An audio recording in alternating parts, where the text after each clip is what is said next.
this particular piece? Well, it's a lot easier compared to what your mind can assume that it is not, right? It's definitely very easy. What you need to do is to make your mindset a lot more relaxed, right? There is nothing to study very hard. There is nothing to work very hard.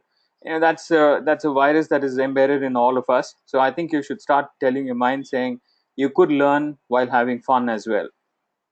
If you're relaxed, if all your muscles are paying attention, 100% focus on the screen, undivided attention, which means don't divide your attention by having your television on, your newspaper on, your other blogging activities on, or your torrent videos on, or let's say Oscar video is running in the back end. Bad idea.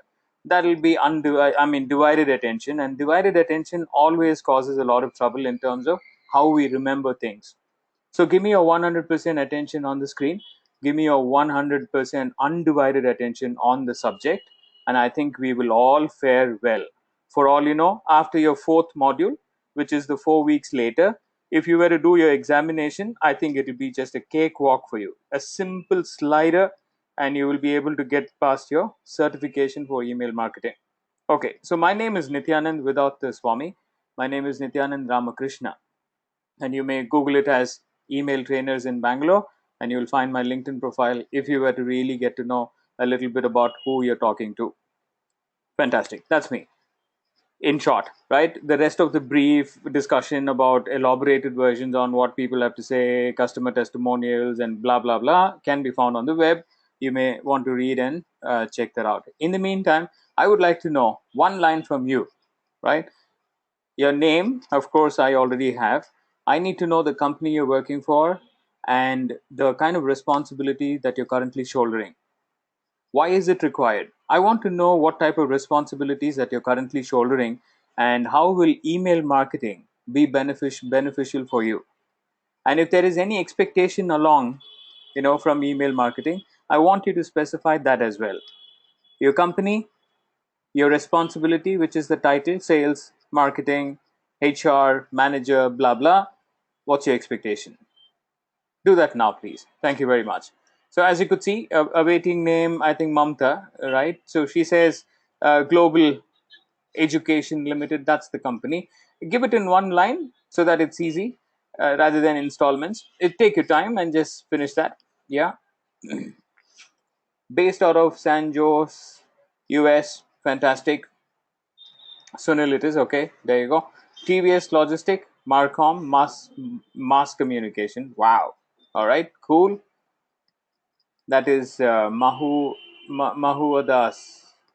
Okay, Mahuadas. Okay, I hope I pronounced your name right. Sudipta says, Sudipta Mukherjee says, I am not attached to any company. I am a freelancer. Okay, I want to be a freelancer, not yet a freelancer. Okay, got it. Got it. Fantastic. Greg says, I'm now a physician. Okay, working in a clinic. My wife who has a business. We need to do marketing.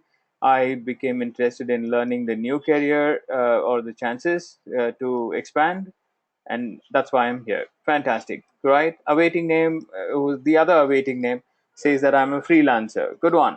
Okay, keep it coming. Keep it coming. Also, give me what's your expectation out of email marketing. Just one line, it's very important when you're setting up your GPS, right? It asks you, where are you currently? And then the next question is, where do you want to go? So if you have an expectation, it will always be better for your map to guide you through the process, no matter how fast or how late you come in and reach the destination, but you will ideally reach the destination, which is the most important thing. So try and put a GPS there saying that this is where I am at this company. I want to expand my career. Like, for example, here, Sunil or Greg wanted to go back and help his wife in doing the promotions activities using the digital marketing. Okay, so that's a guideline which is already set now. I'm here as a physician. I want to move ahead and take a look at the marketing element. Cool. And so would all the others, like in the freelancer, right? Please get me all your introduction. I may not be able to read all your profiles right here at this point of time, but I would definitely want to keep it stored. And whenever I get time, I'm going to go back before you come into the next class try and take a quick glimpse on what is your expectation out of email marketing. And if there is one line that you've typed in, it definitely will help me tweak the content in such a manner that it makes sense to you. Yeah, but there's no point in just running through the presentations or just looking at the lecture, in one perspective. So let's go and see how we can customize it based on your experiences, your industry, and your kind of challenges that you have right now. Let's see how we can do that. Fantastic. Thank you very much. And good evening to those who I could not greet. So I'm going to copy and update this because I know a few more changes have happened. I get to see 4 lines here on the go to meeting, so which means it's literally impossible for me to scroll, and hence I'm going to actually store all of this right here and try and take a look at it whenever I find time.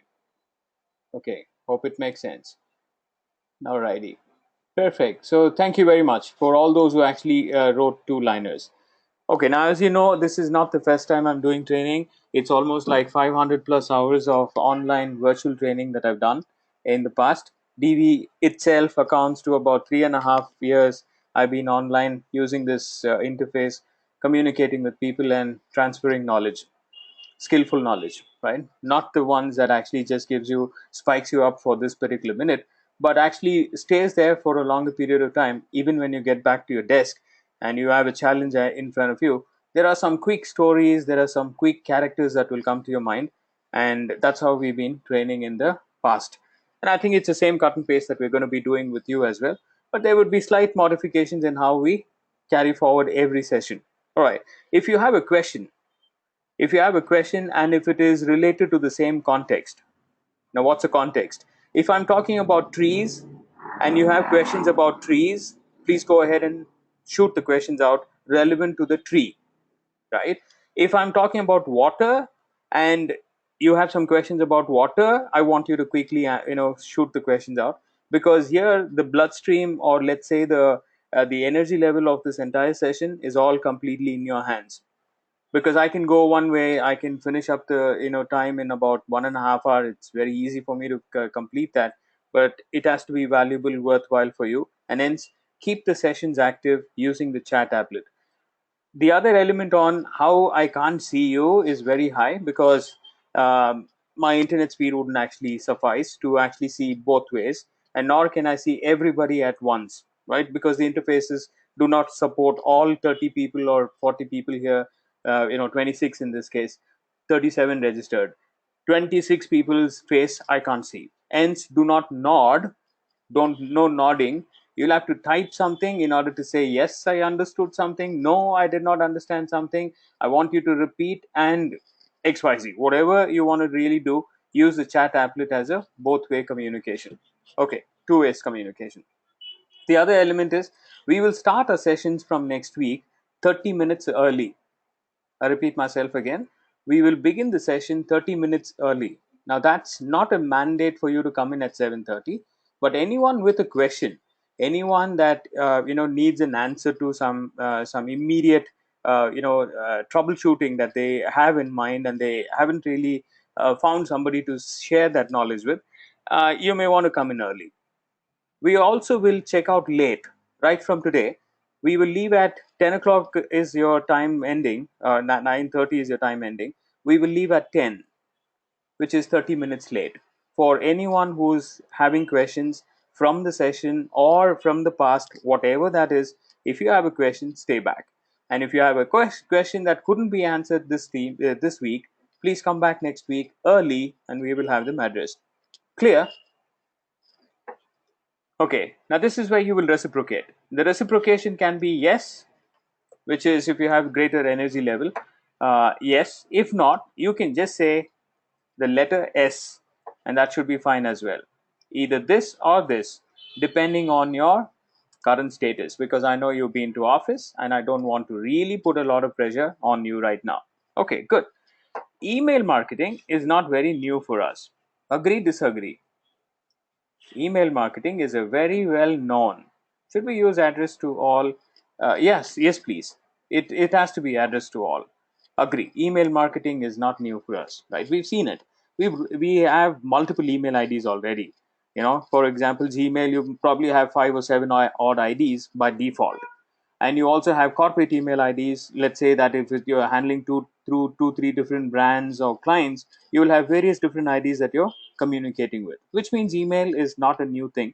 But what about email? Why are we putting it on a microscope today and suddenly checking out saying that we need a 4 week class, extended 4 week class to understand email and the marketing? There must be some question here. The question is, we've been communicating one to one. We've been communicating one to a small group, but we've never been having experience in rolling out large volume campaigns. We don't know what is the dynamics that is involved in sending out one to one, which we are aware of, one to group, a 5 people group, 10 people group, 20 people group, 200 people group. No problem at all. Message goes out. But how about 2,000? How about 20,000? How about 200,000? How about 2 million? That's where the challenge starts in. So we want to learn how we do bulk mailing. That's one of the elements. Keep this in mind. That's the answer you're seeking for in this entire modules of 4 modules. Your work is to find out how do we do bulk mailing. All right, that's one. And if there is possibilities of me, doing bulk mailing, I want to know what type of softwares, what type of technology that I should be adopting in order to facilitate mass mailing, which is the second element. Second element is technology. I want to know. The third element, I don't know, I've never ever created a HTML document. HTML stands for Hypertext Markup Language, because computers don't understand normal language. They have their own preferred language that we have to get accustomed to. So when you're talking to a computer or creating a message for your broader audience, they are also going to be using a computer to access it. And hence, there is a HTML version of the document that one should know how to form it. We will teach you how to get it, how to get that done with or without programming background. The other element is, after you hit the email, a lot of people today have faced a few challenges. Let us go quickly, list them all, and say what are the challenges that you think that you commonly have encountered when it comes to email marketing. Your own version from wherever you are. I don't want you to classify yourself as experts, advanced level, blah blah blah. No, don't. Just tell me what are the getting new contacts is the biggest challenge. Fantastic. Thank you very much. Thank you for opening up the account here. Cool. What else do you think is the challenge for marketeers today, including you? Think about it for a moment. Stay connected. How do we stay connected? Yeah. How many messages should we go in? Emails landing into inbox seems to be one of the challenge. Is it? Getting emails into inbox seems to be one of the challenge, right? Emails landing into spam is a challenge, right? Spam folder. Emails going into promotional folder and not directly to inbox, that's another challenge. Brilliant. Thank you, Archana. That comes out from a horse's mouth. Looks like a way to experience in terms of what is happening right there. Right? Cool. Thank you very much. And emails landing into inbox, email landing into spam folder, that's a challenge. But email landing into inbox is what we prefer to, right? That's what we are all here for.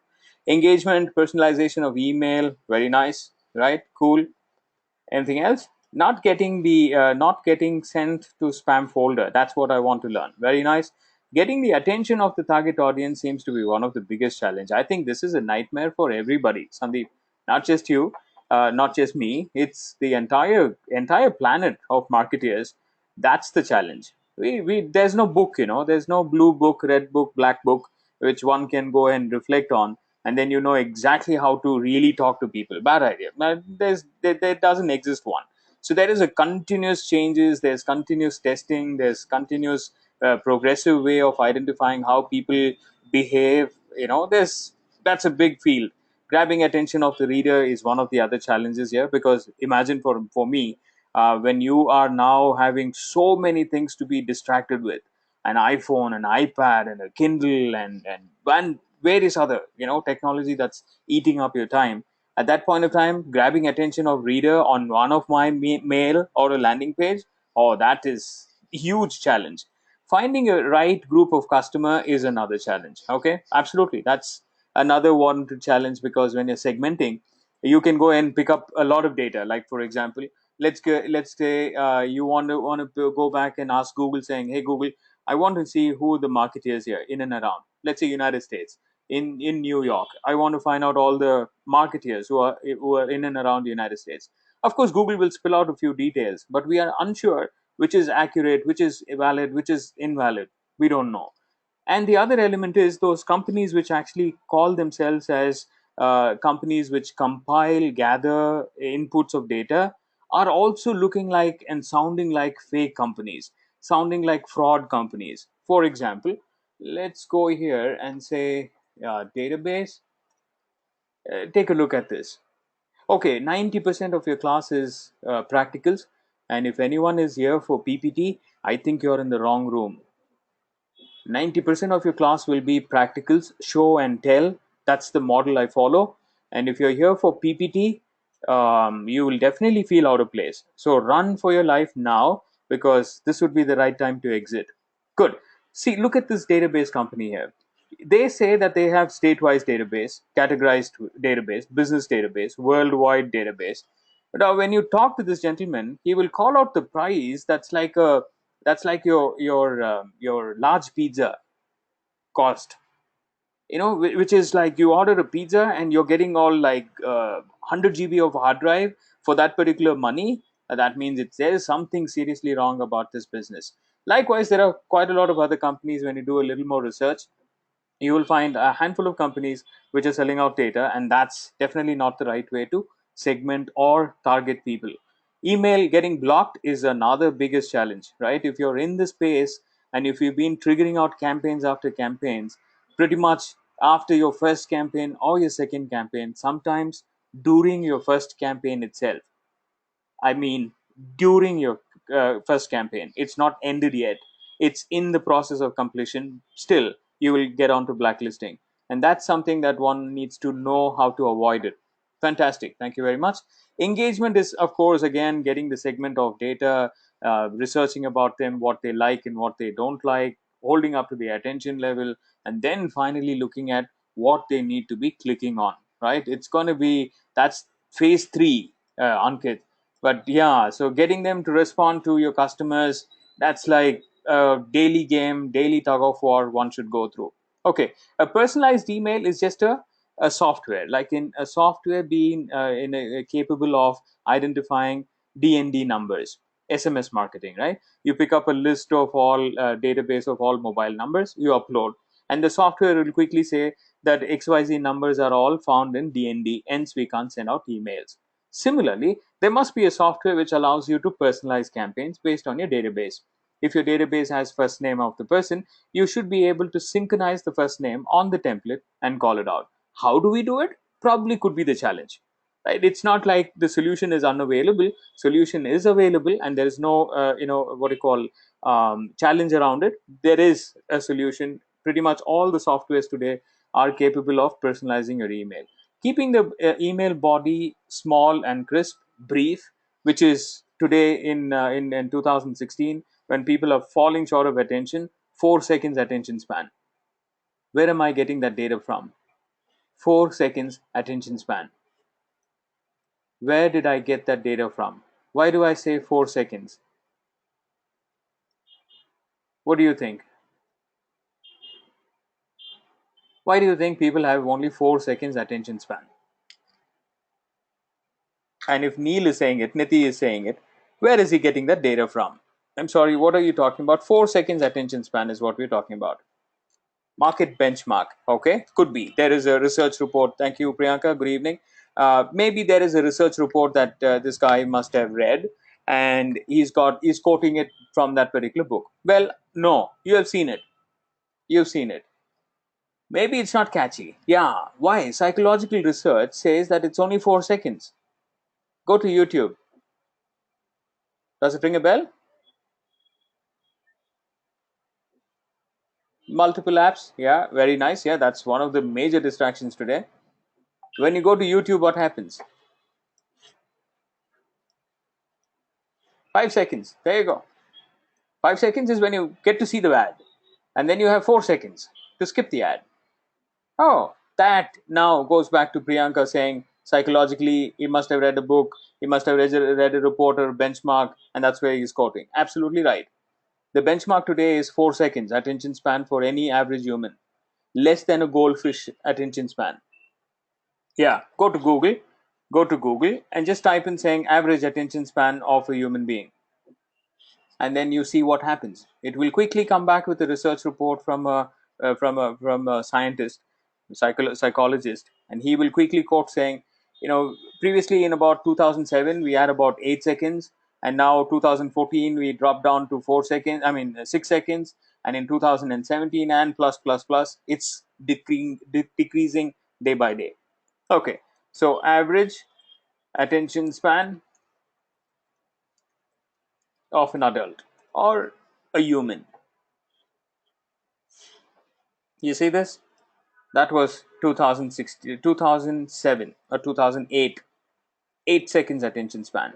An average goldfish actually has more than a human attention span, is what they conclude on. So please go ahead and do some research around and find out why is YouTube giving you that privilege to jump out if it can't hold you up for the next 4 seconds. Hence, it's an impossible task, and I think pretty much a lot of work needs to be done in the back end to get that attention, get them to see that message, shorten that in brief communication. Very, very important. Click to open ratio is almost zero. Yeah, because emails are not reaching the right destination. What are we calculating? Imagine for a moment you're hiring a postman and you're asking the postman to deliver 50 packages. The postman goes, he picks up all your packages, 50 packages, and he starts to deliver. He never makes a delivery to even one person. What we are trying to do is we are going to try and assess why the 50 people did not respond to your packages, like the Snapdeal campaign, unbox it. Now, when people unbox it, they were supposed to see some message inside it, open that message, read that message, call you back. That's the process. But unfortunately, none of them called you back because the open to click ratio or click to conversion ratio is poor. Of course, it is, because the postman tried to deliver, but he could not deliver. Various reasons. And now we need to, instead of going and beating upon the customers saying why are you guys not responding, I think we should go back and take a look at the delivery systems that we're incorporating. We would have picked up a very cheap service provider who calls out saying 1000 emails for 1 rupee. Yeah, today that's, very sadly I'll have to agree that that's exactly what the nature of the business is. 1 rupee, 1000 emails, and none of your emails actually get delivered. You bought the package, but you hired a wrong postman to deliver this. What we need to do is we need to ensure that there is some landscape that we look at, one big line, or maybe starting point and an ending point, A to Z, and take a look at that entire landscape and find out who's involved in the process of delivering, what must be there, what should be considered before we hit the send button. And then I think pretty much all the problems that you've listed here will become easier. So what we've done is we went ahead and picked up all of this particular understanding. I think that I did not see anything new. I did not see anything new, right? It's the same story that we have seen in the past that pretty much everybody has a question on.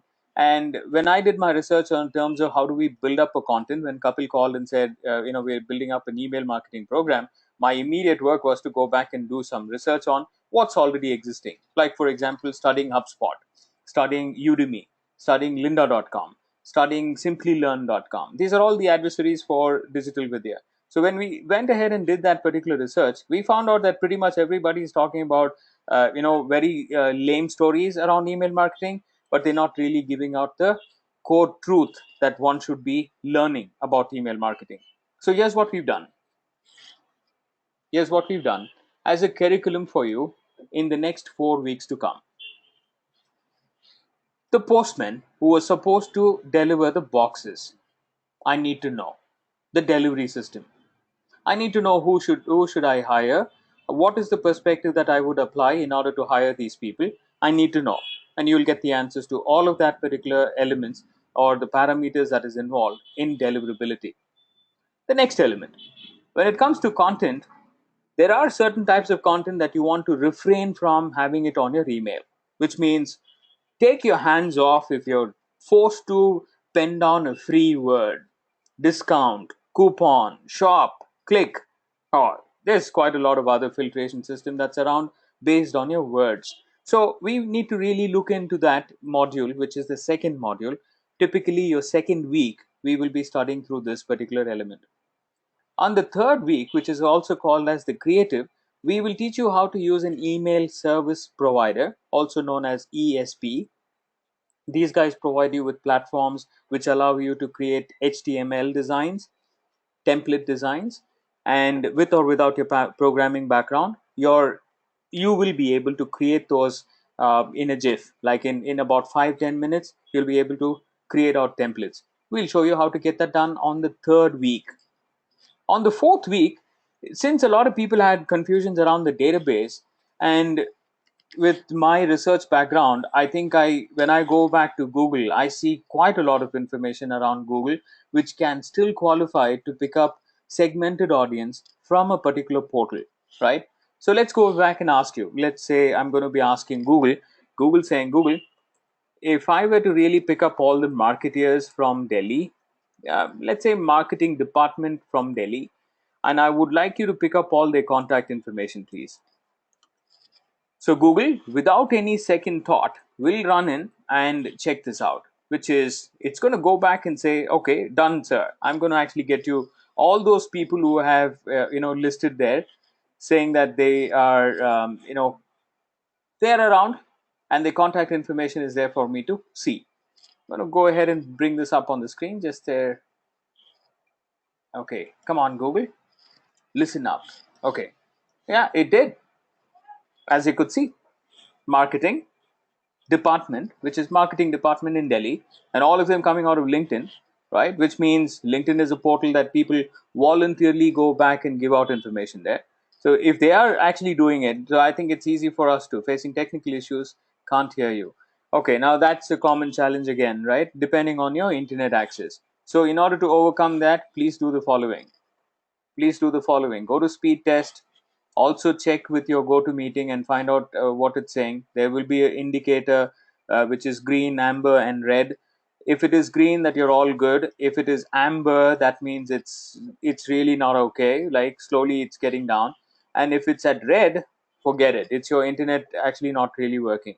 Shut down all your torrent sites or any other portals that you've opened, which is also eating up your energy, which is your internet bandwidth. Kill them off. And as you could see, my internet cannot go down. I pay a premium to actually stay on this. Okay, thank you, Amandeep. Okay, cool. So let's go ahead and take a look at what Google had to say. This is fine. I have no doubts. I'm not doubting my internet right now because, as you could see, it's already there. So as you could see, it's actually picking up all the contact information of all people in and around Delhi with the marketing department or within the marketing department, and that's a phenomenal way of collecting and gathering segmented data. On the fourth module, I shall show you, train you, asking you to go physically on Google, go ahead and type keywords or the strings that we're going to be giving out to you, and you should be able to get and do the same magic like how we did on Google now. So if you go ahead and ask Google saying, hey Google, can you get me out all the email addresses that you just displayed? Here's what you see. All the email addresses that you saw on Google quickly gets out on a spreadsheet or on a Word document or a text file. Your job is done. Fourth module will teach you how that works. Clear?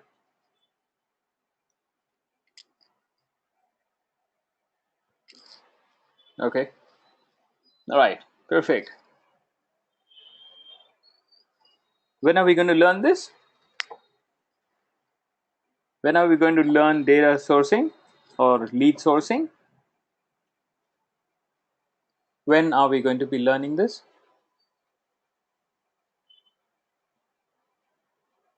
Okay. Are you sure? Okay. For week fifth. Okay. Any other number? Fourth, fifth. Okay. Good. Fifth module. All right. Perfect. Right. How did you extract all these email IDs from Google? That's the question. That's the answer. We would learn on the fourth module. Lead nurturing is, yeah, you must have seen it. Photography memory, very nice. Photographic memory, good job. You guys got this, fifth module, but it's not the fifth module. It's actually on the fourth module. I showed you fifth and I said fourth. So visuals work well, I guess. What have you asked us, sir? Right. What we said was, when are we going to be discussing about the lead harvesting or lead sourcing? Which module was it? And I think pretty much everybody got it right. It's the fourth module. And those who actually said fifth module, congratulate yourself. I think you have a very good camera, God-given camera. Um, Make full utilization of that. Okay, so if we were to solve the problem of deliverability, content, reputation, blacklisting, and data harvesting, all of that is actually stored. So let's go take the baby steps first. That's what most of the participants like to say. Let's take baby steps and slowly advance. Let's go baby steps and try and find out what is there in email marketing if we were to just spread one single line starting from left towards the right. If somebody draws that particular line and gives us insight, we probably will have a fair idea on what we are really getting into. Here we go. I've done that bit for you. What I'm also going to do is to actually zoom out so that you get to see the complete interface in one go. The photography memory, guys, please blink twice. You will be able to store this entire information as it is and retrieve it whenever you want to. That's exactly why the reason God gave you beautiful HD cameras, higher quality cameras, which your normal phones cannot hold on to. So blink twice looking at that screen, take a selfie with it, because we're going to come back day in and day out to reflect on the same landscape, starting from A to Z, finding out what is involved here. How do I protect it? How do I prevent my emails from being captured as spam? How do I protect myself and my brand being blacklisted? What am I supposed to be doing in case if I'm caught in blacklisting? And few more other things that you have never even thought about. Okay, so let's go and see what we have in store here. Now I'm going to go zoom in into each of these elements one by one. Okay, so on the left hand side, you see that there is a few elements that we need to be paying attention to, and that's starting off with phase number one. In phase number one, we have to really understand the few elements here. One, starting off with your email ID, a from email ID, and then the database, the kind of database that you're using. I just showed you Google and harvesting.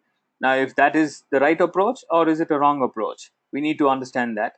Content and design, of course, we'll spend more time on the third module, but I'll show you some elements on how people really aren't really doing well when it comes to campaigning, when it comes to sending out broadcasting.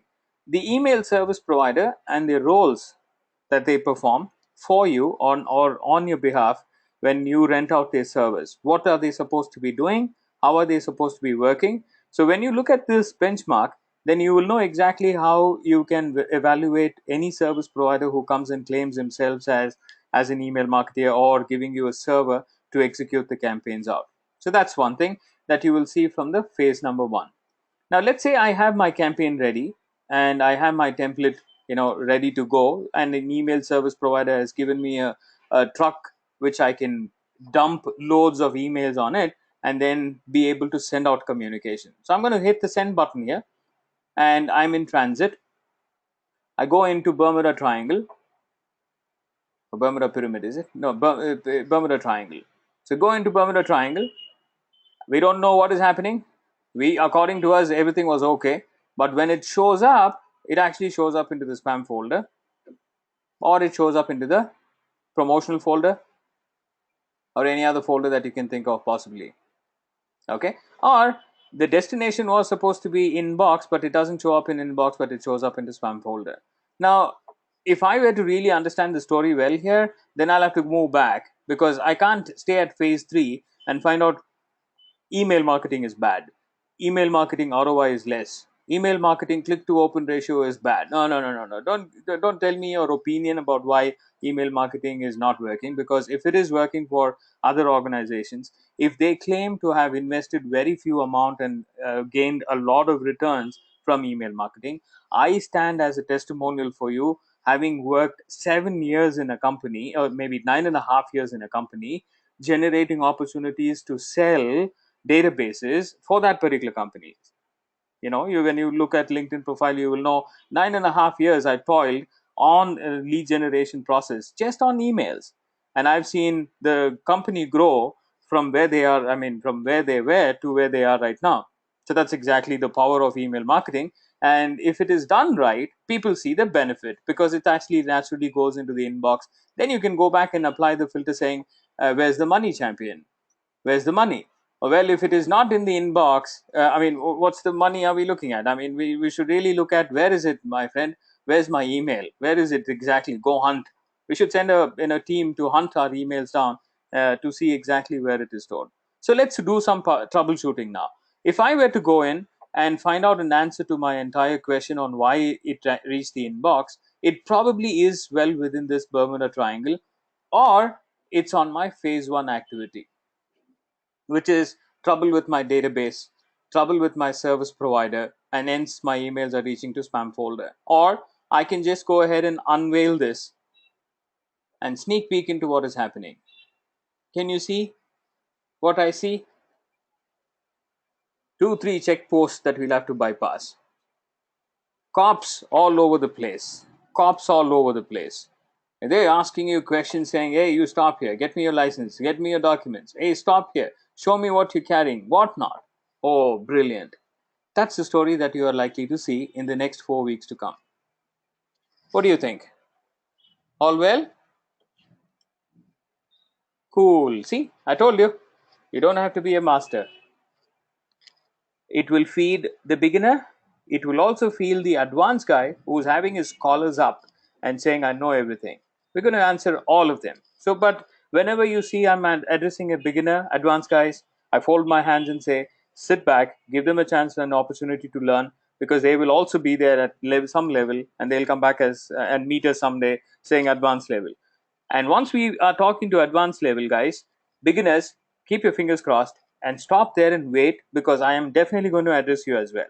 So if you're ready for this rule of game, let's go back and see what we have in store right from the phase one activity. Okay, so hold on. Sandeep has a question. It's not just about the email ID provider or the database. The message also contributes to the email of reaching into spam folder, the right audience. Absolutely, Sandeep. And this and more, Sandeep. Not just this. What we have is bits and pieces, because that's what happens in today's world, right? When you go to YouTube and say, what's the best, email system we have? Or what should I be careful of on an email?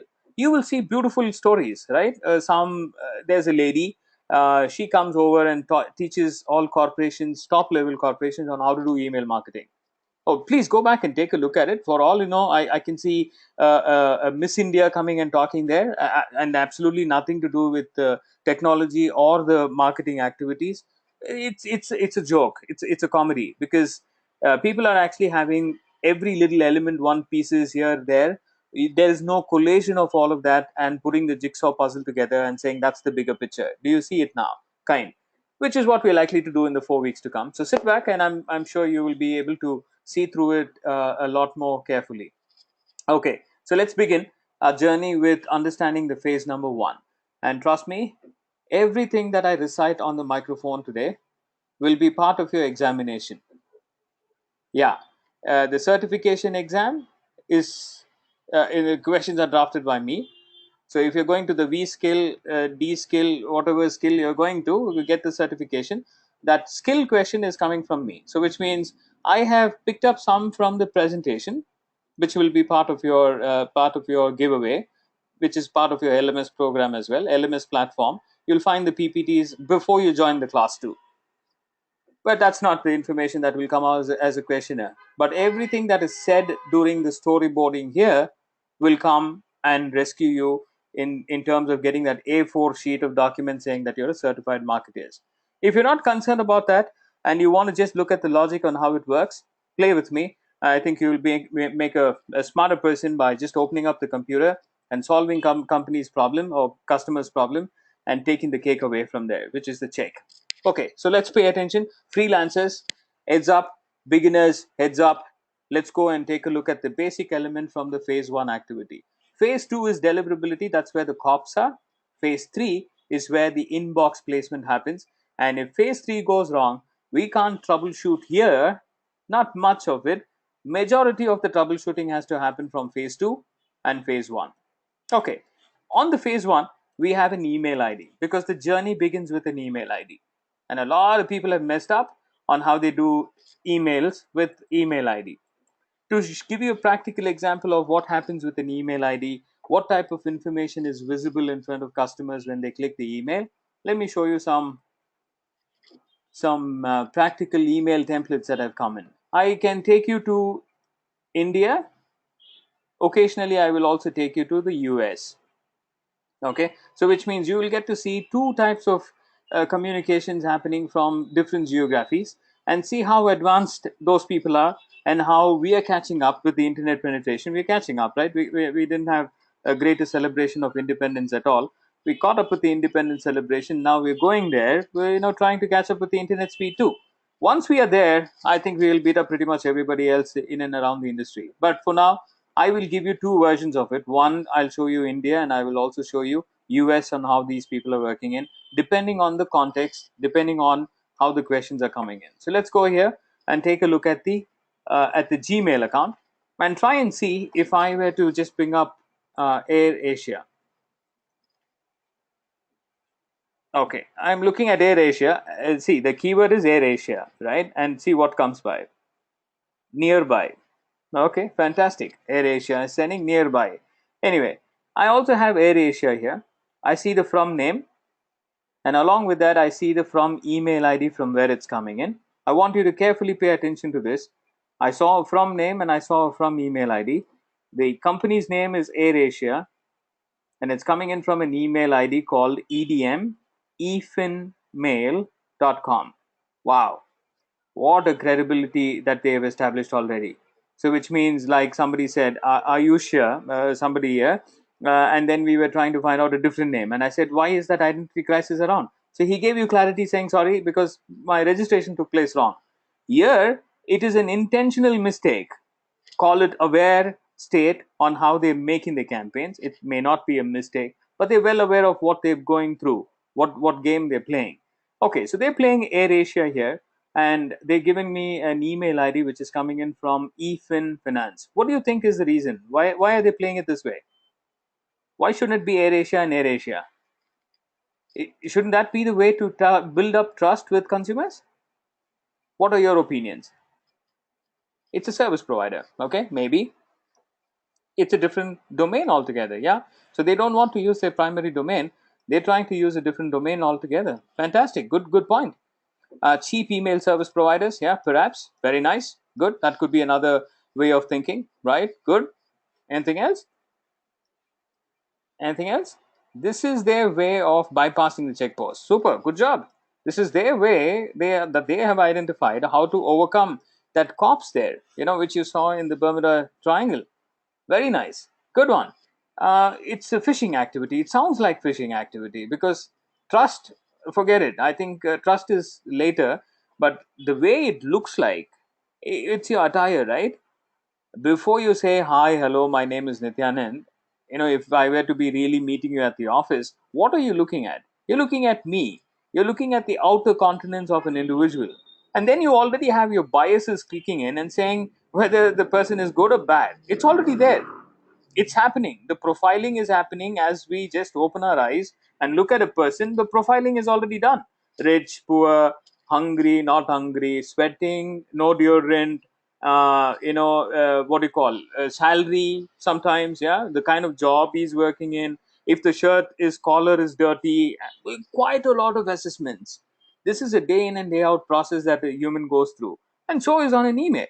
When an email comes in, we already know how it looks like, the way it's being drafted, and a few more elements. So first element is when somebody looks at it saying, hey, okay, I'm looking at AirAsia here and I also see some email ID, I already have lost a little trust here, but I'm very skeptical. Maybe like Priyanka said, or Ayushya said, um, Ayushya is Anirudh. As Anirudh said, Anirudh said it might be because that's the play, that's the game they want to play and try and see where they're getting it. Or like Drew said, it must be because it's a cheap email service provider, or somebody is providing him with a database.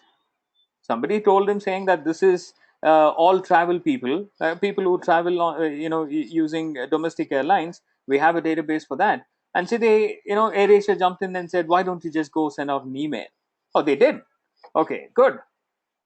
We found that from name, from email ID, and then we also see this subject line which comes in, and it says grand new sale for or on grand new sale is on, fly with AirAsia.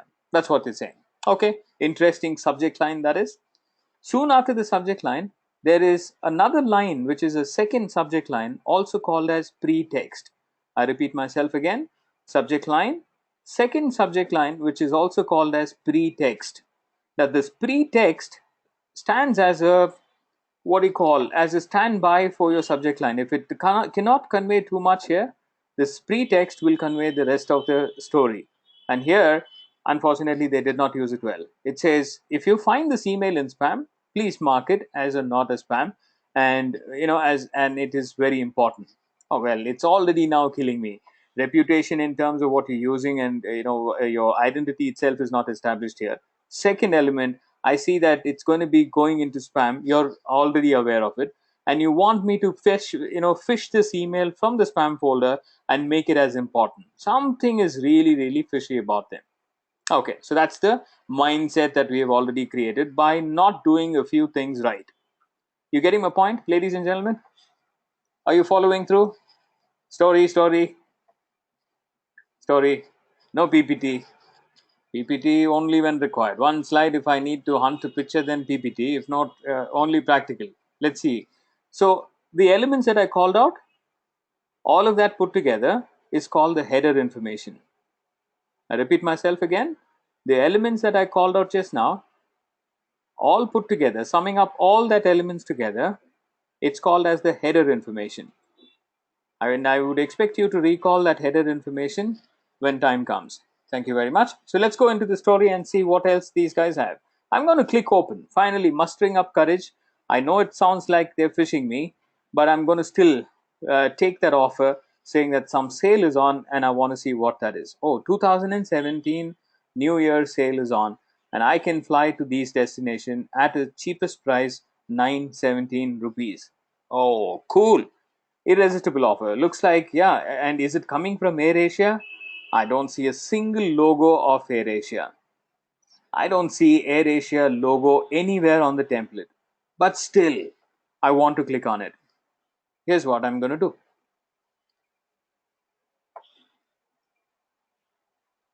This has to be a spam. Full stop. Sudipta, good job. So it is this actually AirAsia? Yeah, that's what my question is. And hold on, I like the offer. I clicked on it. I like the offer and I have clicked on it. Page fails to open. Okay, but I'm very interested in the offer. I'm going to click again. Page fails to open. Now, when page never opens up in a Windows operating system, you know what it means indirectly? A virus is already downloaded. Thank you very much. So some people have really burnt their fingers very well. I can see that. It's no landing page. Okay, Brijesh, yeah, absolutely. What do you call a scenario when there is no landing page? Is it a good marketing? Now, how about these analytical guys who are going in the back end and saying open to click through ratio, not there. Open to click through ratio, not working. No landing page, so no, there's no trust. Absolutely. How would you answer this CMO's question? The CMO goes back and asks you, saying, "Hey, what's happening? Yeah, where's the click to open ratio? Oh yeah, Riro. I mean, we should really go back and have a chat with him, saying, you know what, boss? If you're doing it, do it right. If not, just don't do it. Yeah. Here, I think somebody is really not testing out, saying what type of interfaces people use. Are they all using Chrome browser? Are they all going to be using Firefox browser? Are they all going to be using Internet Explorer? No, maybe not. For all you know, they have completely said no to any of the Windows operating system, and they're trying to use a Linux operating system. What then? What then?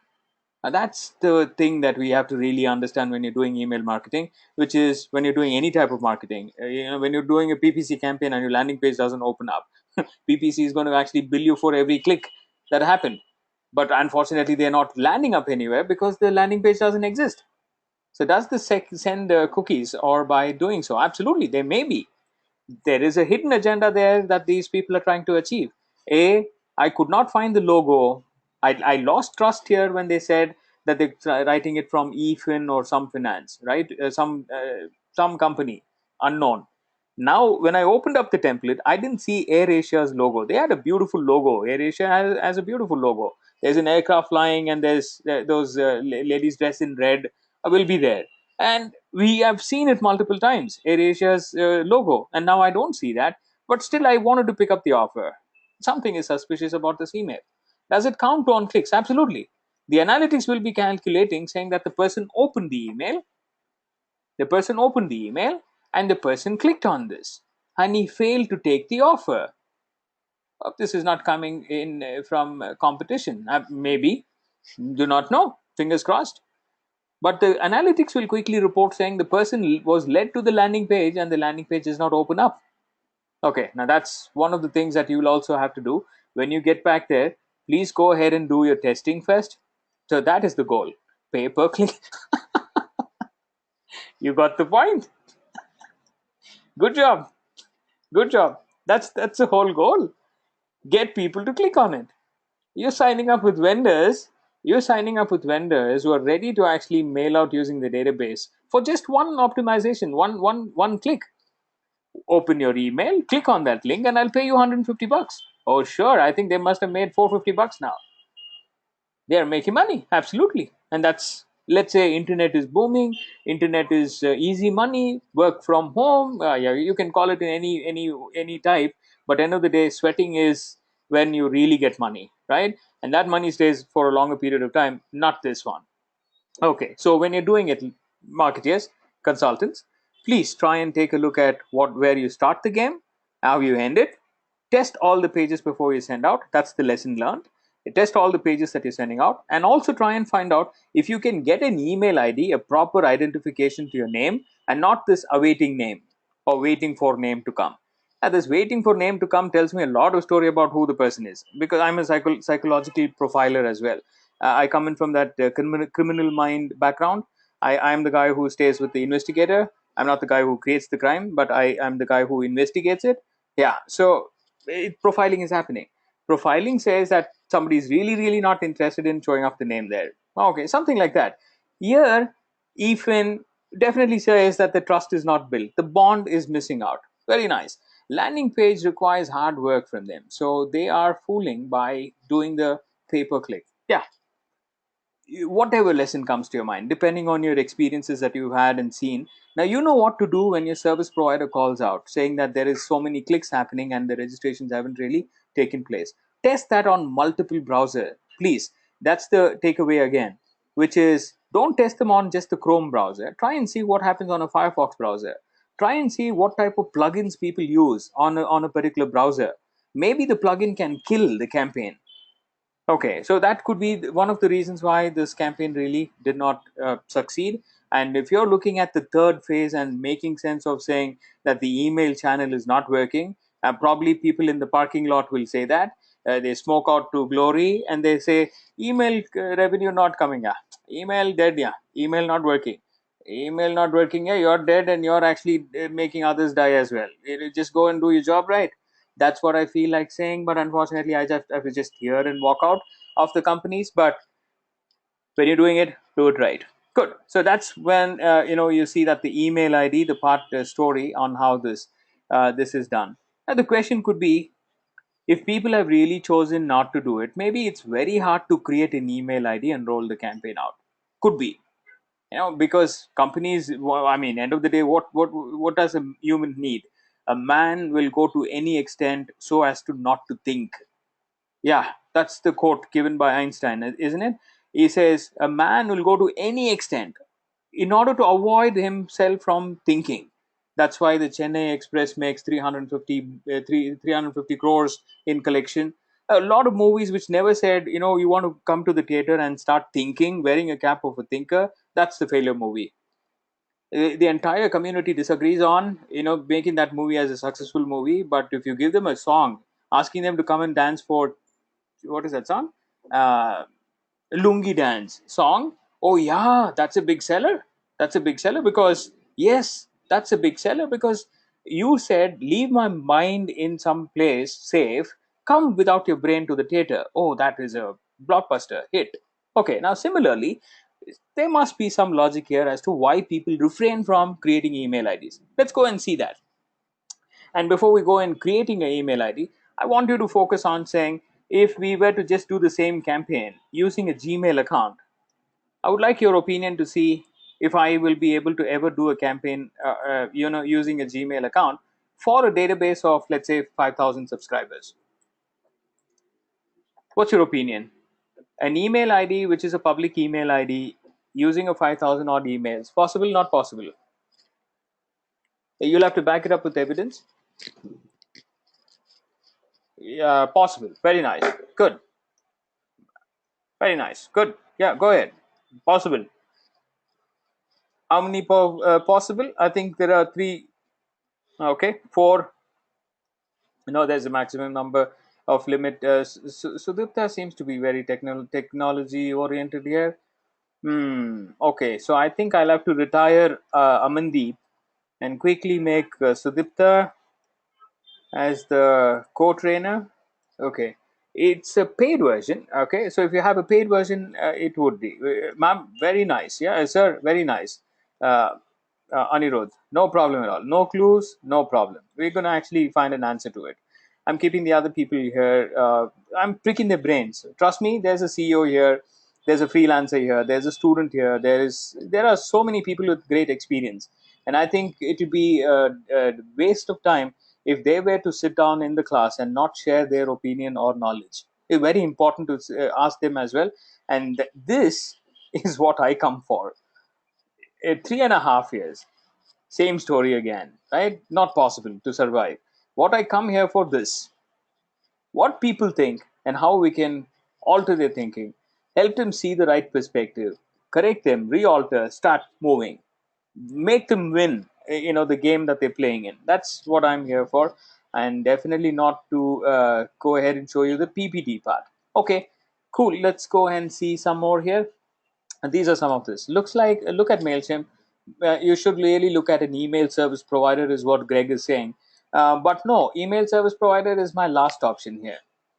That's my last option. But before that, I want to see what I can do with my email ID. Okay, so you're saying, I think I have a 50-50 share here of people who are saying, yeah, yes, it is possible. So, all the possible ones, tell me, what am I supposed to be doing here if I were to do a campaign using a Gmail account? What should I do?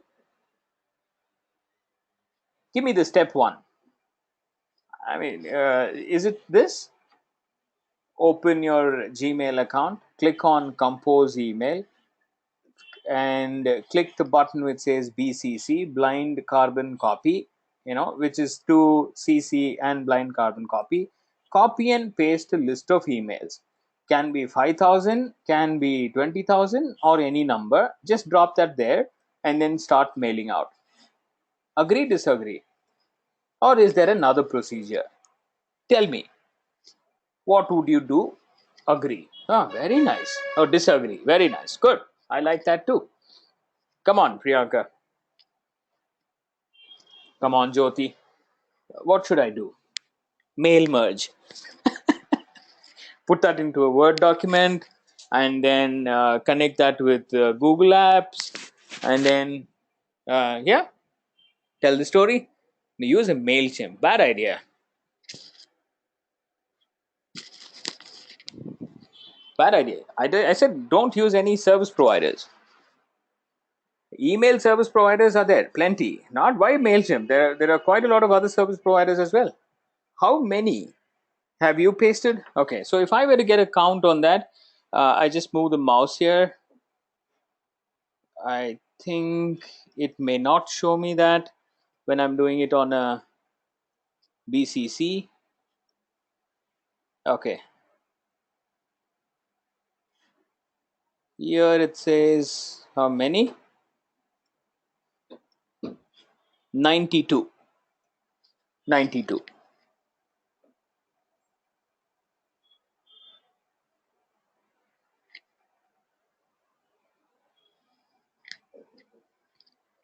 Just the BCC. Is that the case of compromising the salutation and restrict 500 or 1000? And the answer is yes. According to the super geniuses, some people were still doing that particular activity using a compose email, and they go into BCC, drop all the emails. According to them, this blindfolding that they're trying to do, they're blindfolding Google people, right? Google server cannot read anything that is kept on the BCC. That's a myth.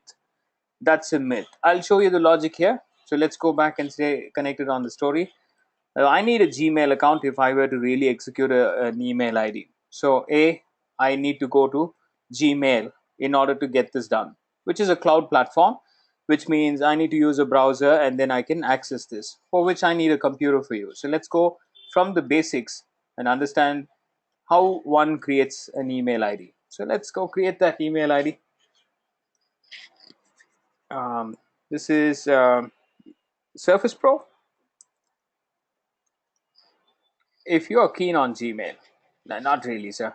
Logic. Is it yes, can do it, or not do it? I need to know. Okay, so that's exactly what I'm trying to do here. The newcomers would want to definitely get an answer. So I'm going to try and find it. Okay, now yeah, this makes sense. This is the computer that the Windows guys are very proud of. So I'm going to get you guys with green tea as well. With green tea. Right, there you go. So I got a computer here, and I'm going to actually start working around creating an email ID through Gmail. But I can't really reach out to them unless I have a internet connected to it, because that's when the world really became very, very meaningful and powerful. Without the internet, I don't think the that we have a stand here in terms of what we're doing today. I am what I am because of this, right? So I concur with what Thomas Friedman said in his book, The World is Flat. And I think soon after this LAN cable getting connected or the internet getting connected, world definitely became flat. Okay. And every ID that we will have will also have an IP address connected. Now, what's an IP address? Consider that as a SIM card, internet as your SIM card, and no SIM card will come without an identification, a number that one can be identified with. So that's the number for every internet access that you get in or connections that you get in. You will have a IP address allocated to track what you're doing, where you use, what type of activities you involve in. Everything can be tracked based on that. So how do you find yours? Go to Google, find my IP. I think is one of those keywords. Find my IP will lead you there. When you'll get your IP address.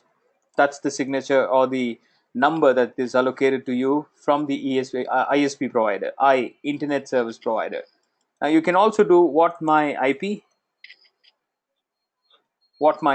and you will be able to come and get that particular number which is being allocated for you, right? So this is my IP address.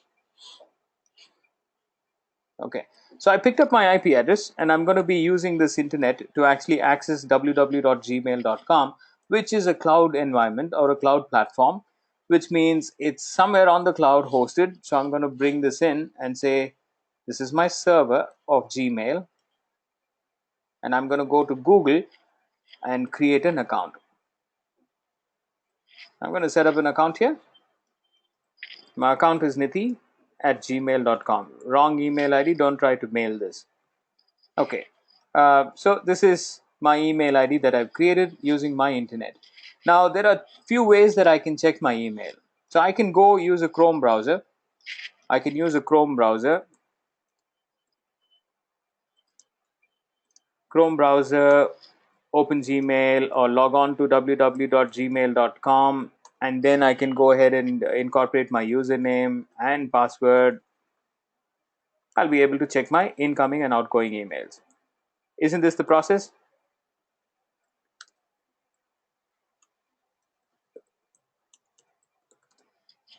This is the process on how I can check incoming and outgoing. Fantastic. Thank you very much. Is there a simpler way?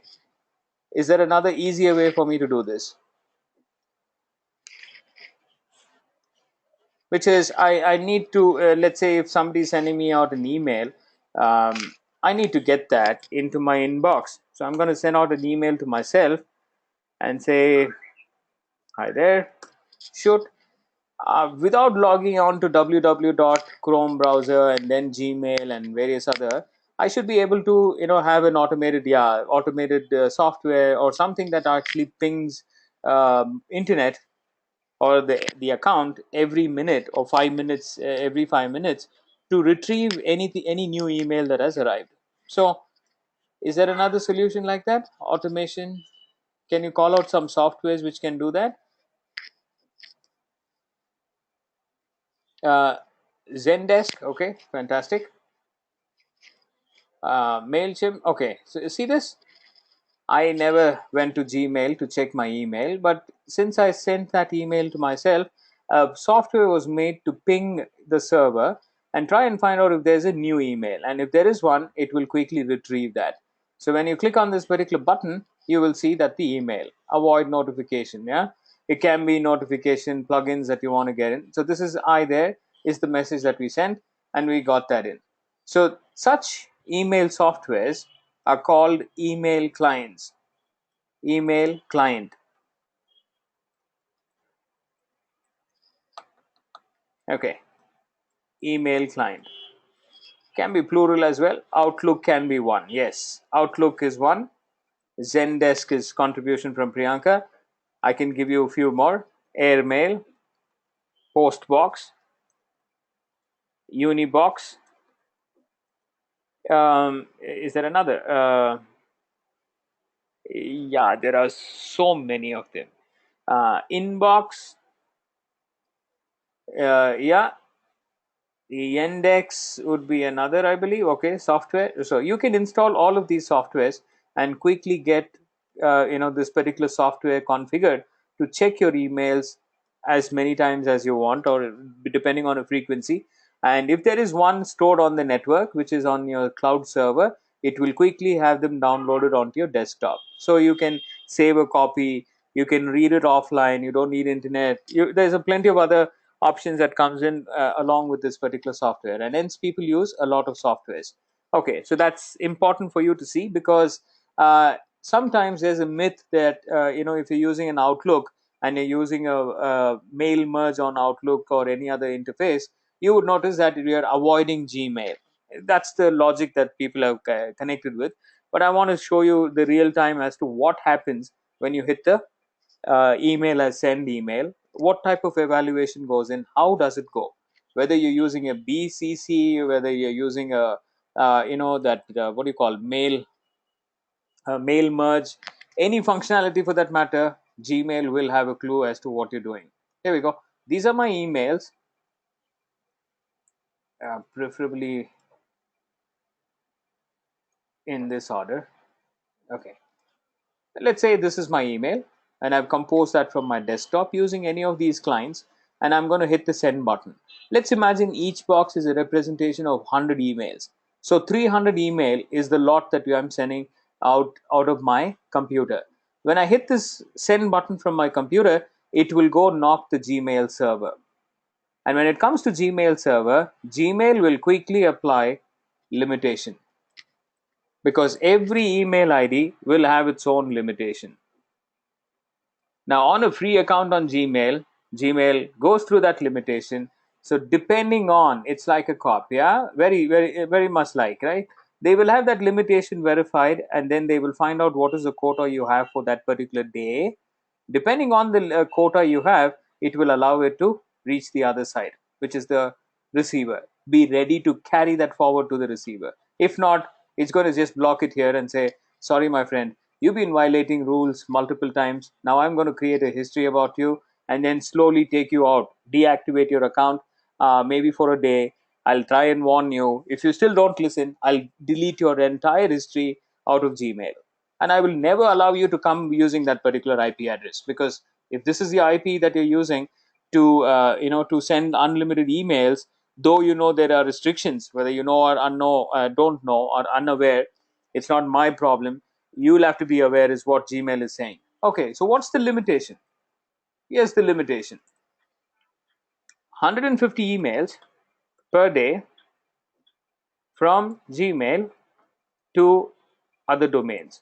Can be Hotmail, Yahoo, corporate domains, all of it. 150 emails. It also says, like how you have in India, we have Airtel, right? Airtel to Airtel subscribers, night times free calling, or vanity number, pick up three numbers and unlimited calling, incoming and outgoing, completely free. Something like that. They also have an offer here. They say 1,000 emails per day if it's from a Gmail account to a Gmail domain, to a Gmail account. From a Gmail to a Gmail, 1,000 limit. But if it's going to other domains, 150 a limit. So depending on how you sent this email, it finds out whether it's going to a Gmail user or is it going to Yahoo user. Depending on that filtration system, it will decide whether it has to go or should it reside on the trash can. Trash it. And no notification comes, by the way, saying that 400 emails of yours has been just deleted from the server, hence please don't send more.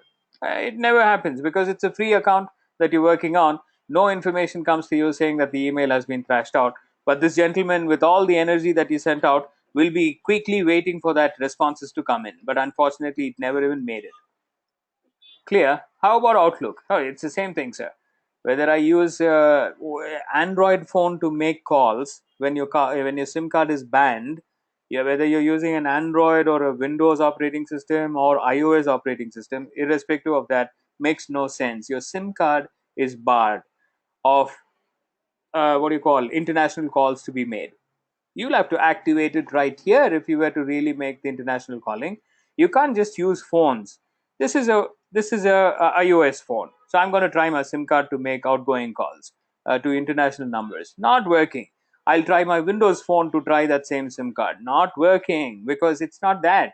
The SIM card itself is faulty here. SIM card says no sending emails beyond 150. Clear? Make sense? Okay, so you'll have to reciprocate as quickly as possible, which is the person who raises the question. If you got an answer, okay, thank you so much. Good. It's like a basic, don't go fly too far. Don't go to planet Mars to find an answer. Stay there on the Earth.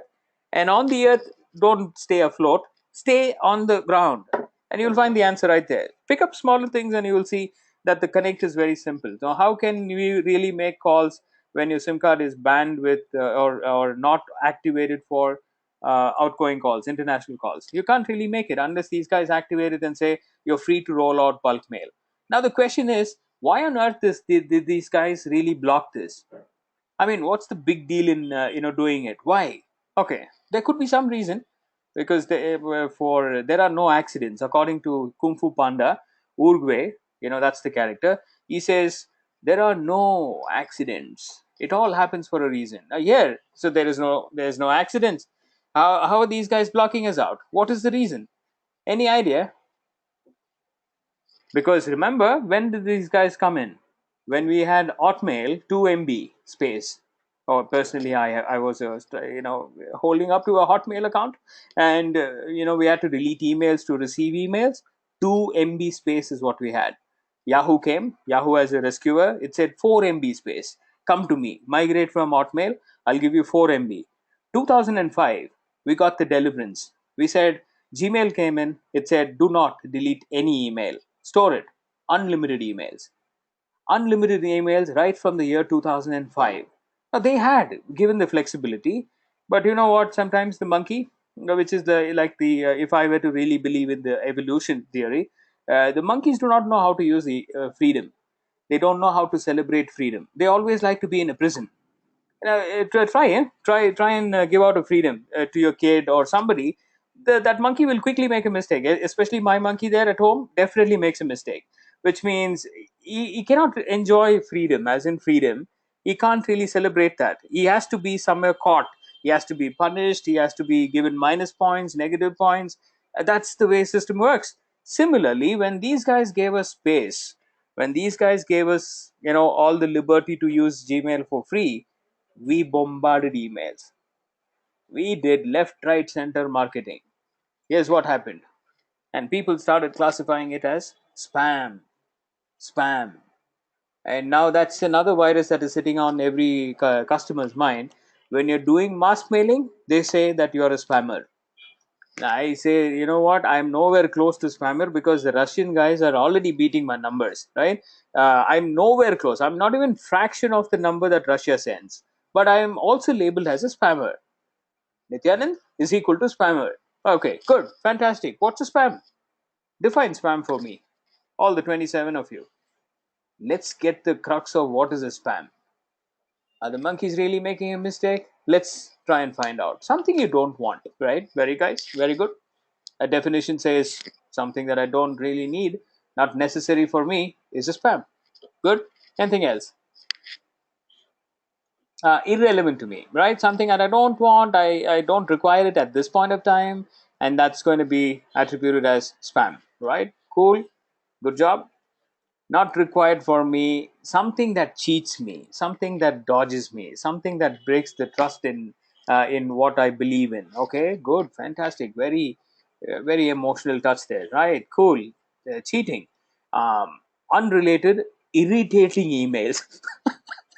Careful with the words there. Can you see? Right. Suspicious email. Right. Which sounds suspicious. Look and feel of it is suspicious. Sound is when you're reading it, right? When you're reading it, you can literally hear somebody typing and talking to you. And that's the sound it makes. That's why words are very, very powerful. You will never know how your SMS is being interpreted. You never know how your emails are being interpreted. It's a strange story there around the words because it's about the interpreter, not the writer. So the writer might be having a different context and they pen it out and send it out to another person. But the person who read that and interpreted it completely took the story differently. Oh, well, welcome to the game of communication. Marketeers challenge again. According to Gmail, it must be harmful and then it labels it as a spam email. And capital in digital marketing sounds like you're yelling, right? Just a heads up because maybe you're not aware of it. When you're typing it in capital, that means you're screaming out, yelling out loud in digital space. Okay, cool. Right, perfect. Which can be harmful by clicking on it. Yes, fish market scenario. Okay, cool. That's exactly unwanted emails coming in, right? So if I were to classify all of this into two different words, what would that be? So the challenge is we all can recite. Now bucket them into two different powerful words and tell me that's the definition for spam. Harmful, clicking, unwanted, bulk email, irrelevant. Thank you very much. Thank you very much, Brajesh. I think he's very close to that, right? Because people click on this inappropriate, very nice, in, right? I'm not your grammar teacher, so forget it. But at the end of the day, I got your intention. That's what is important. Bridges says it's irrelevant, also equal to relevancy. Relevancy. Did I type or not type? Oh, I thought I did. Relevancy. How relevant is it that the communication that we are sending out is it relevant or not relevant? So that's one powerful word that you need to really work on. And how do we get to relevancy? See, is it literally possible to suffice and satisfy or satiate everybody's hunger? Definitely not. Imagine the number of people. I mean, let's say India marketing to Indian people. Look at the percentage of people. Oh my God, that's a huge population. And according to the creator, if you were to pick up the manual to find out, how are these guys generated? What's the rule behind it? And if you were to pick up that book, he says every snowflake Every snowflake that is being created is very different. Oh, imagine if the snowflakes are so very different. How about the human beings? Oh, you bet they are all different. But what we can do is we can get to a certain element and close down. Let's say prototype them and say this is what they belong to. This is what probably they like and dislike. But we can't directly align with each individual and say that's perfectly the right match for them. So I think there is no proper definition for spam. Absolutely, because it's very subjective. If we are really looking at the relevancy, it's so very subjective to each and every individual here, because they have their own profile, they have their own encyclopedia of what they like and what they dislike, and it's impossible to get there. One man's trash is another man's gold. Fantastic, well said, quote. Well said, quote. Okay, so that's exactly what we're battling with. So if somebody is saying it's a spam, they're referring to relevancy. And the relevancy is an impossible thing that one cannot achieve in this human mankind life. Definitely not. Somebody has to be a supreme power to really see what is inside the mind of the customer and then talk to them exactly what they like, and that to millions of them. Okay, good. That's one element. The other element on how we irritate people, somebody said that very well here. Uh, Email account, pushed email. Okay, so email being pushed without my permission, time and time again. I like this piece. Without my permission. So, see, permission, we need to really understand this. In another 9 minutes, I'll tell you about the permission. What I want to see is the second half of the sentence here, time and time again. See, I'm okay. See, as a human being, I'm okay to tolerate one time mistake.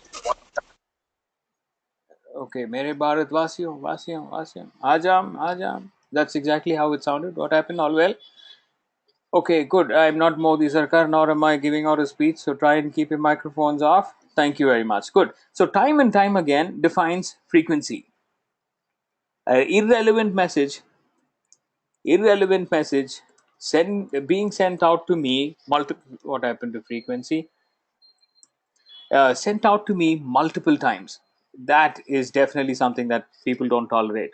And that type of email or those type of emails are definitely going to be classified as something, as people call it, or the computers call it, spam. And we will see more of this particular story on the second module. So remember this particular context and how people go back and say relevancy and frequency is equal to spam, and see what is the power that consumers have when they send out when they get an email which is not relevant, as well as the frequency is really really very high. So we'll see that truth in the second module. For now, if you take a closer look at Brijesh, he said pushed on to me, or sent to me without my permission. How many agree with me that this is another big concern with when it comes to database? Without my permission, sent without permission. You all agree, right? Perfect. Just I do, right? Thank you so much, Priyanka. Amazing. And those who actually are responding back, good job. Good job. God bless. Trust me, ladies and gentlemen, you want to lose weight, you join the gym, right? And you're watching the trainer practice. He's the guy who's been practicing 3.5 years. He will also practice with you when a new entity comes in. And I'm going to exercise again. I will get my 6 abs, I will get my 8 abs, but unfortunately, the one who signed up is only watching me, admiring me. Oh, bad idea. End of the day, I will ask you to pay money again, renew your account again to the gym, but you wouldn't have lost a single inch, my friend. So start participating. That's the only way to lose weight. And so would you learn. If you were to learn, reciprocation is very, very important. So come. Without permission, definitely not possible, and that's a mistake, a deadly mistake, crime done by marketeers. Now, what type of permission do you know personally? There must be permission types. They cannot be just permission. It's subscribe, implicit thank you very much. You already have the answer too. Once we subscribe, right? Good. So let's go and do some activities here, because permission comes in two different ones. Now there's two different permission. It's called permission type. Not the relevant irrelevant. Irrelevant is only when I'm classifying it as a spam email. So I might go and click on the email saying it makes no sense to me, get out of here, right? That's relevancy. But I'm saying on the permission, we can go ahead and look at permission in two different perspectives. Let's go and see that perspective now. I also open doors to other things you didn't subscribe to me. Absolutely. Absolutely. Means related to those where I have registered. Absolutely. Very nice. That's an implicit permission. Is that what it is? Let's go and see. If permission type is broken down into implicit and explicit, let's first understand the explicit version. What is an explicit permission? Okay, so I'm going to go in here and quickly search for Mac computers. I don't really know what to search for, so I'm really searching for Mac computers. I see quite a lot of names, Flipkart, and I quickly recall a lot of bad experiences here because one of those products that we bought here, and when we called the company, they asked us, where did you buy it? We said Flipkart. Then we will have to send an executive to your house to verify whether it's a legitimate product or whether it's an illegal product, right? Well, legitimate or non-legitimate product. Once we establish the legitimacy that it's coming out from us, then we can extend the contract on setting it up and all the others. Hence, bad idea, never going. eBay, oh, we don't know which is good, which is like first hand and second hand. I'm definitely going to avoid this. This guy, phenomenal guy. Tested, tried, tested, superb. Seriously, it happened. Oh yeah, that's my experience. That product I was talking about is a washing machine. The entire house was, I mean, looking at me saying, "I told you we could have gone here close by. You said computer, computer." And finally, luckily, I think it was the right product. Okay, so the company extended the warranty. Hmm. Oh yeah. By the way, Snap and the deal. Sorry, Snap and the deal. Did you hear the Snap? Yeah. Be very careful there too. No matter who sanctions it, Amir Khan and plenty of other Khans, but at the end of the day, it's actually having a trouble. Okay, cool. Unboxing Pandora's box. Okay, come here, and we're looking at a Mac computer. That's exactly what we were searching for. A Mac computer, and I'm ready to buy this. I want to buy this Mac. Okay, let's say I'm going to cart this. I'm going to cart this. Uh, what happened? Oh, okay. Right. So I'm going to click the button and say cart it. Okay. I hope it's not. Oh, right. It's logged in already. Stay there. Stay there. Stay there.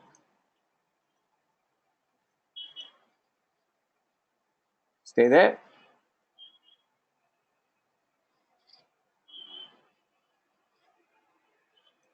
I am moving the go to meeting a little bit on the side.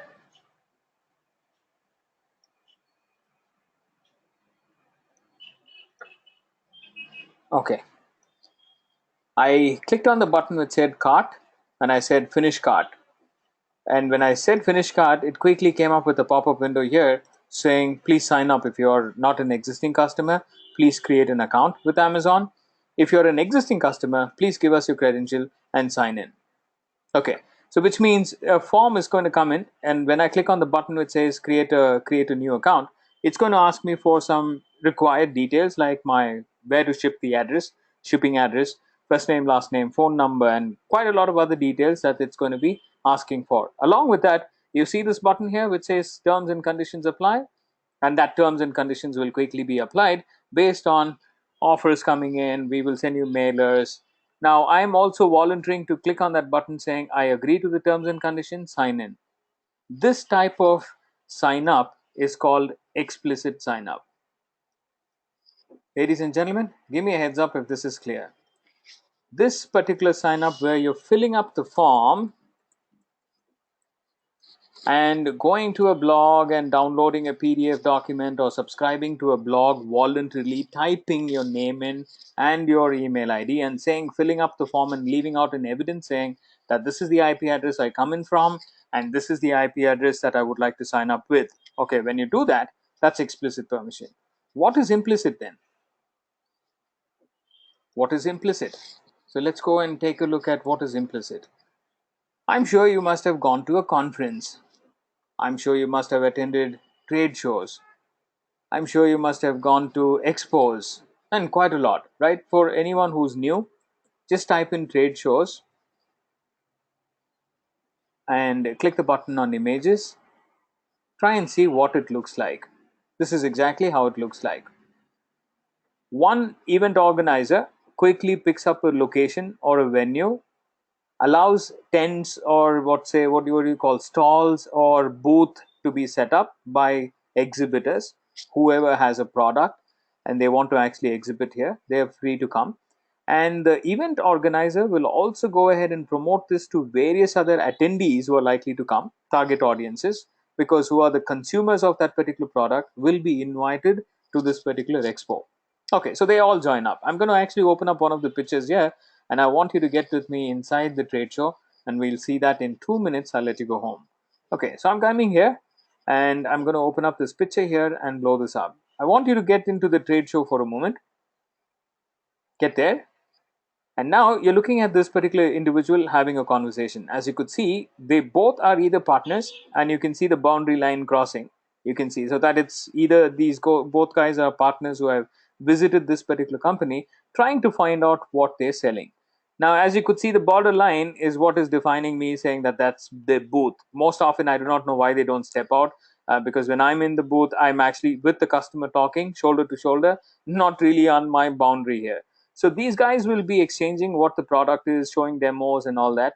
And when they finally end up and show up interest, they will hand out visiting cards to both of them.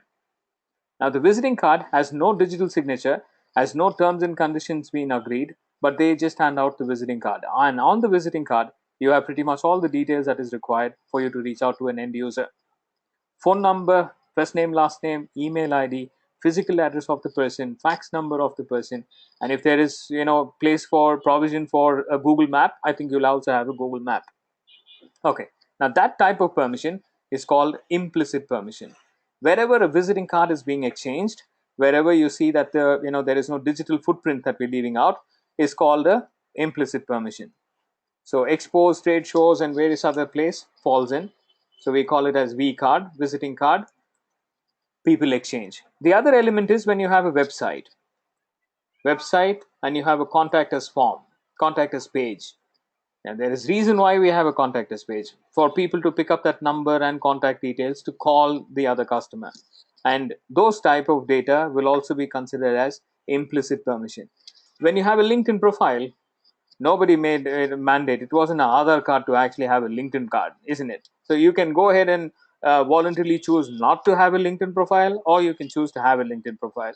But when you have one, you publicly acknowledge, saying that I would like to be promoted, I want to be in front of the customers or my vendors or my industry, or learn from the seniors there who are part of that particular geography, and I want to learn. Okay, so that's publicly available information, and that's going to be considered as implicit permission. Ladies and gentlemen, clear? So give me one liner. How was the training today? You're free to go. Through the biopsy. Good. Come back on Thursday. Thank you so much. Thank you so much. Very impressed. Oh, thank you so much. So come back on Thursday. We'll see the second part of the story. And here's a little assignment that I want you to work on, right? Be ready. Be ready to buy a company name or a domain. Be ready to buy a corporate domain like www, whatever name that you have. Think about it. We will have Wednesday, but you can't get sleep today. So once you get to sleep, you will see that idea is cropping up. You want a business name. Freelancers. I saw two people acknowledge freelancers. Set up a brand name for you. If you already have one, do let me know. Thank you so much, Amandeep. So once you get that domain in, we will set up a corporate account live on the training. If one or many are ready to actually create a corporate domain when you come on Thursday. Thank you very much. The rest we will talk about on Thursday. See you. Thank you for now, and bye bye. And those who have questions, stay back. You have another 30 minutes with me. Yeah, you can wait until everybody exits, and then you want to ask me questions. Feel free. You have 30 minutes with me only to sort out any question that's bothering you. Thank you so much. Digi promomarketeers.com is already available. You booked the domain, Ankit. Good night, Rosalina. Rosalina. Sorry, Rosalina. Good night. Digi promo marketeers. You already hold the registration. Yes, no, or you jumped out after you typed that. Thank you, sir, for your participation. Bye bye. Amazing insights you brought today. Pat on the back. And I do not know how senior you are, but next time when you come in on Thursday, I see 22 people here. So still, may I call you by your first name? Is it okay? All of you, first name, okay? Because I do not know who's the senior person that I'm talking to. For all my age is their experience. Uh, Please consider me as allow me to just be myself. And it's easy to call you by name by first name. And if there's anything else that you want me to call you, please let me know. All in the class, or just no, sir, not really. There's quite a lot to learn from you all from the other side. A beginner, I'm very glad I chose you. Oh, fantastic! Thank you, sir. I appreciate that. But don't decide as yet, sir. Thursday class, and there's more to come. And then we can talk about it. Bye for now.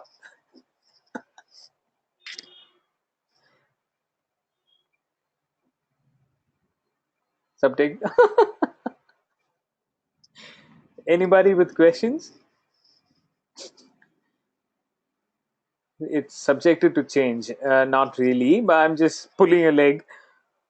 We shouldn't conclude on the first day. So let's give it a Thursday and then see how it goes. And then we'll talk about it. Bye bye. Anybody with questions, stay back and ask me. If not, you're free to go. Thank you. Bye bye. I'll stay mute.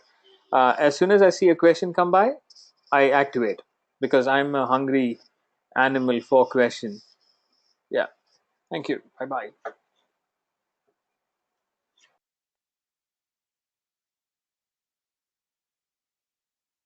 Sign will be given after Thursday. Not after Thursday, but on Thursday, I'll give you a brief on what you should do with your assignment. But in the meantime, I think Pooja would have already updated your LMS logins. Please run a check on your LMS platform. There would be an assignment given to you, and that's one assignment, 4 weeks. One assignment, 4 weeks. You might immediately think that it's a very easy cakewalk, but who can stop from assuming? Assumption is a mother of all screw ups. So that'll be your first assumption where you screw up, saying that you lost 4 weeks and then you'll have to gain time from Neha, writing to Mr. Kapil and all that. So start your assignment if you get to see the document there. Start working around it. And if you have any questions, come back on Thursday. We'll sort them out together. Bye. If we have a company domain ID, will that go? I need the registration. You got to be the owner. You got to be the owner of that domain. So if you have a GoDaddy registration done, you need to carry that registration details with you, username and password. So I can set up an email ID, preferably the one that you don't have any email setup done as yet. Ma'am, I hope that is clear. So get me. Let's say I have example here. Vidya.com. That's just randomly thinking. Creativity out in the thinking out loud. So healthvidya.com is an email that I've just or a domain that I've just bought. No email has been set up as yet, but I want to show you how to set up a mailing server, mailing mail server. I'll show you the entire setup on what is happening there if you have one like this, or maybe any name, but I just need your username and password to GoDaddy, and I'll show you where to get a free server, forever free with 21 different email IDs. Okay. Is there IP masking techniques for Gmail? No, Drew. Don't even take that route. There's no way to mask the IPs. Well, they will recognize you by your identity, which is they have created a unique identification number, social security number, which is nithifbi@gmail.com. That's my social security number. Can I froze this social security number? Definitely not. I need to borrow another email ID which looks like a social security number and then penetrate inside.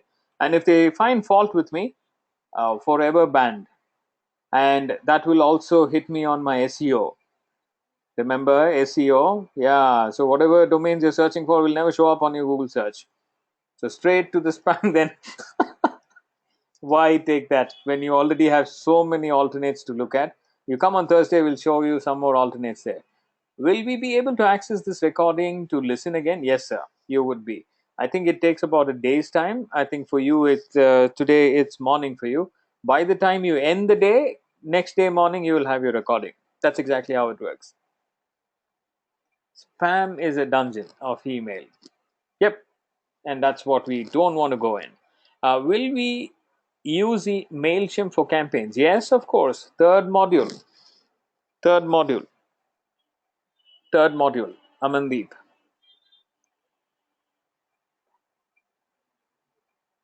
Did I miss any questions? Scrolling down to see if there's any. Okay, so no, I think I began with the IP masking. Okay, that's clear. Okay, good night. Bye bye.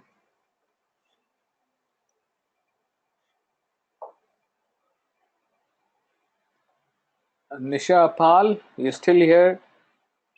Any doubts? Give it to me. Akriti. Oh, okay. Akriti, you've been very quiet, Akriti.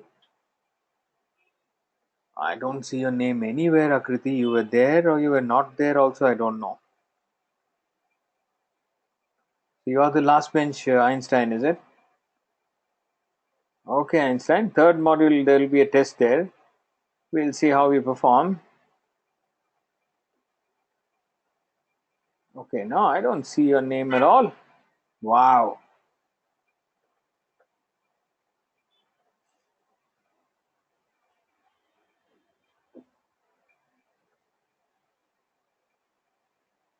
What thing, ma'am? How can you skip like this, ma'am? And you're smiling off, so that means you're a hacker profile. Huh? Okay, I'll see what you said. No introduction either. Amazing. Okay, no, Akriti. No, not at all.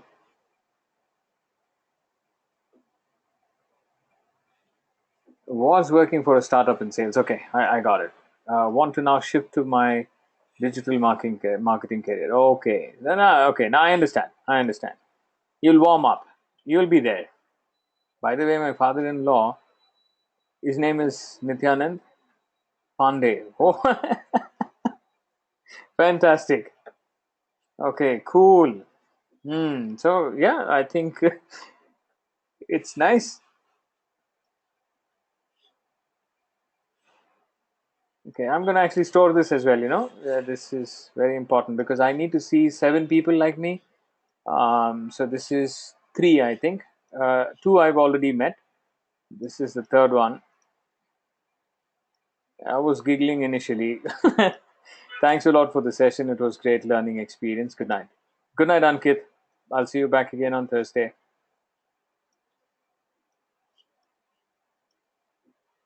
Great, ma'am. Just say hi to him when you get a chance to meet him today, or maybe whenever you get to meet him. Nityanand Pandey is. Good night, ma'am.